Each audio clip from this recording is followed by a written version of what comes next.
जय हिंद दोस्तों, स्वागत है आप सभी के आपके अपने परिवार चंदन बुरे एकेडमी में। तो दोस्तों आज की इस वीडियो हम लोग फिर से करने वाले हैं class 10th Hindi top 30 MCQ, जो कि आप सभी के एग्जाम के लिए काफ़ी इंपॉर्टेंट है।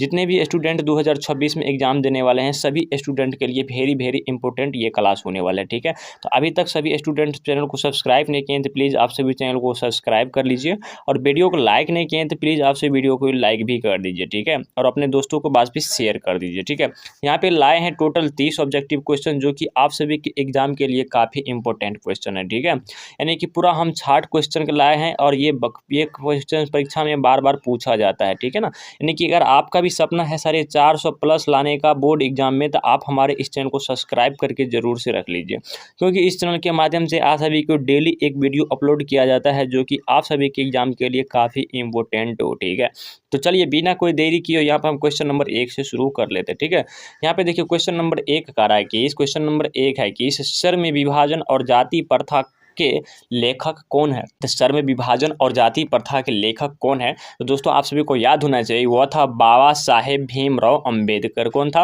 वह था बाबा साहेब भीमराव अंबेडकर। तो इसका ऑप्शन नंबर यहाँ पे बी करेक्ट आंसर हो जाएगा। आप सभी को इस क्वेश्चन को बहुत ही अच्छा तरीका से याद कर लेना। ठीक है ना, बहुत ही इंपॉर्टेंट क्वेश्चन आप सभी के एग्जाम के लिए लाए हैं। ठीक है, बहुत ही अच्छा तरीका से रट जाना है। 30 ऑब्जेक्टिव क्वेश्चन है, आप सभी को पूरा रट जाना है। ठीक है, चलिए अब हम क्वेश्चन नंबर यहाँ पे 2 की ओर बढ़ते हैं। तो क्वेश्चन नंबर 2 देखिए क्या कर रहा है। क्वेश्चन नंबर 2 का रहा है कि इस डॉक्टर अंबेडकर के पिता का क्या नाम था। यानी कि डॉक्टर अंबेडकर जी थे, उसके पिता का जो है सो उसके पिताजी का क्या नाम था। तो उसके पिताजी का नाम था रामजी सकवाल। इसका पिता क्या था? रामजी सकवाल। तो इसका ऑप्शन नंबर यहाँ पे बी करेक्ट आंसर हो जाएगा, रामजी सकवाल। ठीक है, चलिए अब बढ़ते हैं हम क्वेश्चन नंबर 3 की ओर बढ़ रहे थे। क्वेश्चन नंबर 3 यहाँ पर क्या कहता है। ठीक है, इसको थोड़ा हम छोटा कर लेते हैं। क्वेश्चन नंबर 3 देखिए क्या कर रहा है।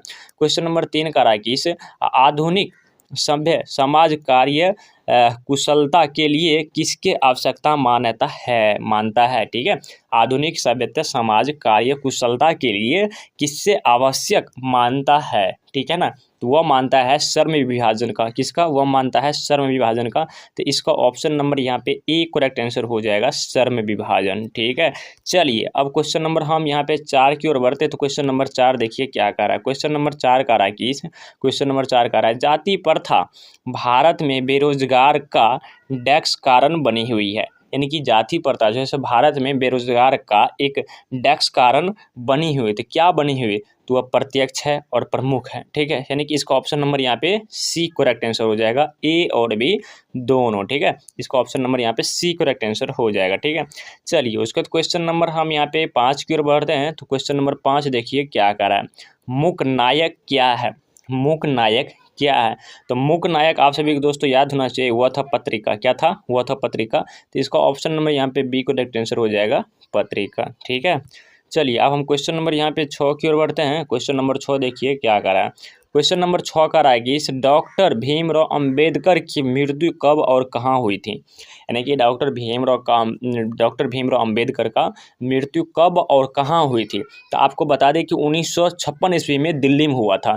तो इसका ऑप्शन नंबर यहाँ पर जो है सो एक करेक्ट आंसर हो जाएगा, 1956 ईस्वी और दिल्ली में हुआ। ठीक है, अभी तक आप सभी क्लास को लाइक नहीं किए हैं तो प्लीज़ आप सभी क्लास को लाइक कर दीजिए, और चैनल को सब्सक्राइब नहीं किए हैं तो चैनल को सब्सक्राइब कर लीजिए, क्योंकि इस चैनल के माध्यम से आप सभी को डेली क्लास वीडियो देखने को मिलता है, चाहे वह फिजिक्स हो, चाहे वह केमिस्ट्री, चाहे कोई भी हो। ठीक है, और काफ़ी इंपॉर्टेंट आप सभी के लिए क्वेश्चन लेकर आते हैं। ठीक है, तो प्लीज़ आप सभी चैनल को सब्सक्राइब कर लीजिए। ठीक है, चलिए अब हम क्वेश्चन नंबर 7 की ओर बढ़ते हैं। तो क्वेश्चन नंबर 7 देखिए क्या कर रहा है। विष के दांत शीर्षक कहानी का कहानीकार कौन है। विष के दांत शीर्षक कहानी के कहानीकार कौन है? तो वह हो जाएगा सबका नलिन विनोचल शर्मा। तो इसको ऑप्शन नंबर यहाँ पे डी करेक्ट आंसर हो जाएगा, नलिन विनोचल शर्मा। देखिए क्या कर रहा है। क्वेश्चन नंबर 8 का रहा है कि इस गिरधर लाल कौन था। यानी कि गिरधर लाल जो है वह कौन था। तो वह था मदन का पिता। कौन था? वह मदन का पिता था। तो इसका ऑप्शन नंबर यहाँ पे बी करेक्ट आंसर हो जाएगा, मदन का पिता। ठीक है, चलिए अब हम क्वेश्चन नंबर 9 की ओर बढ़ते हैं। तो क्वेश्चन नंबर 9 देखिए क्या कर रहा है। क्वेश्चन नंबर 9 है मदन ने कासू के कितने दांत तोड़ डाले थे। यानी कि मदन जो है सो कासू के कितने दांत तोड़ दिए थे। ठीक है ना, तो वह 2 कौन, वो 2 था। तो इसका ऑप्शन नंबर यहाँ पे सी करेक्ट आंसर हो जाएगा 2। ठीक है, चलिए अब हम क्वेश्चन नंबर 10 की ओर बढ़ रहे हैं। क्वेश्चन नंबर 10 का रहा है कि इस नलिन बिलोचक शर्मा के माताजी का क्या नाम था।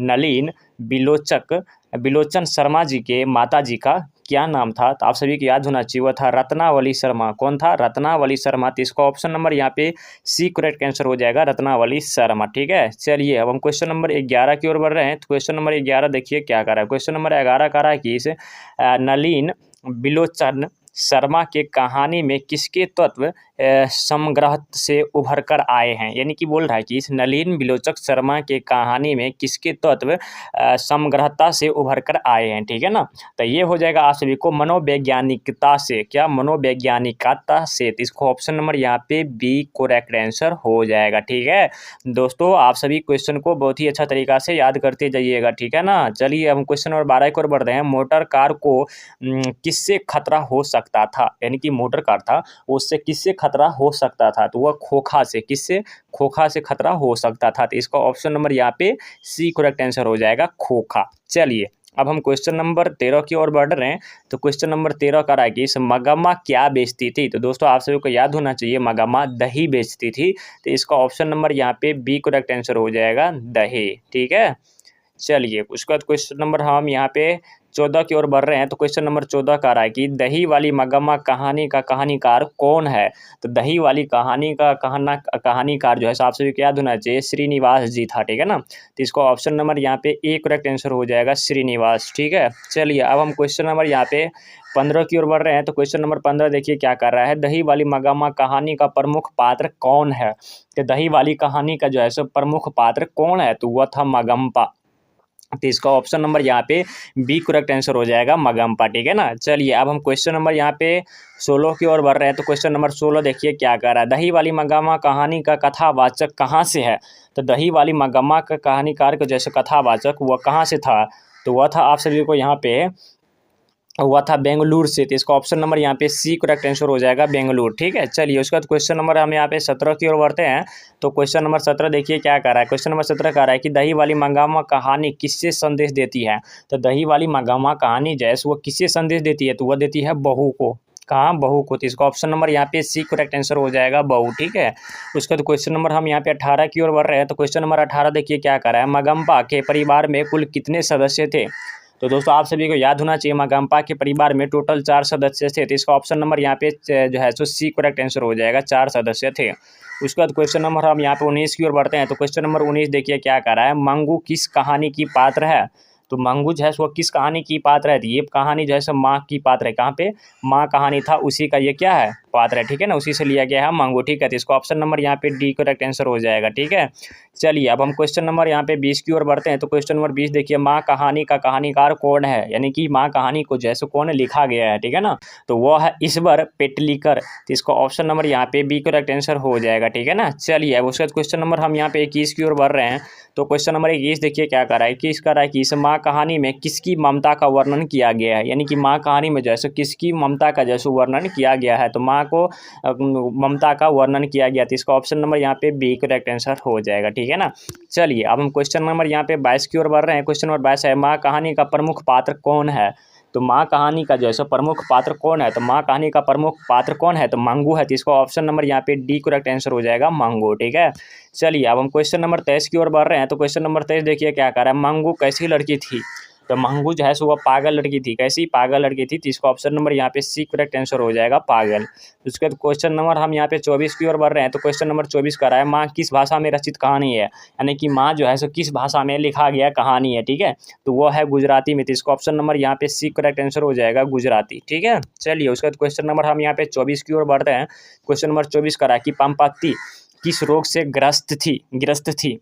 ठीक है ना, पाम्पति किस रोग से ग्रस्त थी। ठीक है ना, तो वो हो जाएगा आपको मेनिंजाइटिस। तो इसको ऑप्शन नंबर यहाँ पे बी करेक्ट आंसर हो जाएगा। दोस्तों अभी तक आप सभी क्लास को लाइक नहीं किए तो प्लीज़ आप सभी लाइक कर दीजिए, और सब्सक्राइब नहीं किए तो प्लीज़ आप सभी सब्सक्राइब भी कर लीजिए, क्योंकि इस चैनल के माध्यम से आप सभी को डेली वीडियो देखने को मिलता है, चाहे वह फिजिक्स हो चाहे वह केमिस्ट्री हो। ठीक है, चलिए अब हम क्वेश्चन नंबर यहाँ पे 26 की ओर बढ़ रहे हैं। तो क्वेश्चन नंबर 26 देखिए क्या कर रहा है। क्वेश्चन नंबर 26 का रहा है क्या, नगर कहानी का कहानीकार कौन है? नगर कहानी का जो है कहानीकार कौन है? तो वह है सुजाता। तो इसका ऑप्शन नंबर यहाँ पे ए करेक्ट आंसर हो जाएगा, सुजाता। ठीक है, चलिए उसके बाद क्वेश्चन नंबर यहाँ पे 27 की ओर बढ़ रहा है। क्वेश्चन नंबर 27 कर, नगर कहानी का प्रमुख पात्र कौन है? ठीक है ना, तो नगर कहानी का जो है प्रमुख पात्र कौन है? तो वह हो जाएगा पापति। ठीक है, पापति, जिसका ऑप्शन नंबर यहाँ पे बी करेक्ट आंसर हो जाएगा। ठीक है, चलिए उसके बाद क्वेश्चन नंबर हम यहाँ पे 28 की ओर बढ़ रहे हैं। क्वेश्चन नंबर 28 कर, नगर कहानी में किस नगर का वर्णन किया गया है? लेकिन नगर कहानी में जैसे किस नगर का वर्णन किया गया है? तो वह है मदुरै। तो इसका ऑप्शन नंबर यहाँ पे एक करेक्ट आंसर हो जाएगा, मदुरै। ठीक है, चलिए उसके बाद क्वेश्चन नंबर हम यहाँ पे 29 की ओर बढ़ रहे हैं। क्वेश्चन नंबर 29 का है कि बल्ली अम्माल की पुत्री कौन थी? बल्ली अम्माल की पुत्री कौन थी? तो वह हो जाएगा आप सभी को पापाती, जिसका ऑप्शन नंबर यहाँ पे बी करेक्ट आंसर हो जाएगा, पापाती। उसके बाद क्वेश्चन नंबर हम यहाँ पे 30 की ओर बढ़ते हैं कि जो कि ये मेरा क्वेश्चन लास्ट है। ठीक है, क्वेश्चन नंबर 30 देखिए, सुजाता का वास्तविक नाम क्या है? तो सुजाता का वास्तविक नाम है क्या?